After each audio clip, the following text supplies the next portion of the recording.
গত কয়েক মাস ধরে বিভিন্ন জায়গায় ছোটাছুটি করেও মেলেনি বার্ধক্য ভাতা। তাই অবশেষে মুখ্যমন্ত্রীকে ফোন করে বার্ধক্য ভাতার আবেদন করেছিলেন পশ্চিম মেদিনীপুর জেলার ডেবরা ব্লকের বেনিয়া গ্রামের বছর ৭৭ বৃদ্ধ তারাপদ মাঝি। বর্তমানে শারীরিক অসুস্থতা নিয়ে ডেবরা সুপার স্পেশালিটি হাসপাতালে ভর্তি তারাপদ মাঝি। আর এরই মধ্যে বার্ধক্য ভাতার খোঁজ খবর নেওয়ার জন্য নবান্ন থেকে লোক এসে হাজির ডেবরা সুপার স্পেশালিটি হাসপাতালে। নবান্ন থেকে হঠাৎ করেই হাসপাতালে লোক এসেছে শুনেই শোরগোল পড়ে যায়। তারপর তারাপদ মাঝির সঙ্গে বেশ কিছুক্ষণ কথা বলার পর কিছুটা হলেও বার্ধক্য ভাতা পাওয়ার আশার আলো দেখছেন তিনি। তারাপদ মাঝি জানান, গত কয়েক মাসে বিভিন্ন জায়গায় গিয়েছি, কোথাও আমার বার্ধক্য ভাতাটুকুও হচ্ছিল না।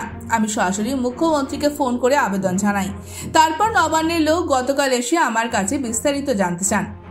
আর তারপরেই হাসপাতালের বেডে শুয়ে বার্ধক্য ভাতা পাওয়ার আশার আলো দেখছেন তারাপদ মাঝি। আজকে কে এসেছিল তোমার সঙ্গে দেখা করতে? নবান্ন থেকে স্টাফ। কেন এসেছিল?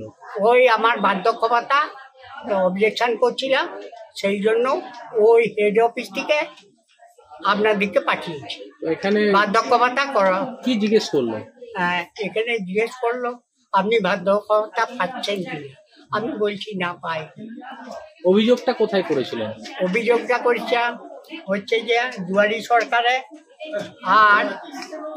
আর হচ্ছে গিয়া অভিযোগটা দিদিকে ফোন করছি। সরাসরি মুখ্যমন্ত্রী না, সরাসরি মুখ্যমন্ত্রী বলেনি, তার স্টাফ বলছে। Bureau report, ANM news. আরও খবরের আপডেট পেতে সাবস্ক্রাইব করুন আমাদের ইউটিউব চ্যানেলটি আর বেল আইকনে ক্লিক করুন নোটিফিকেশনস পেতে।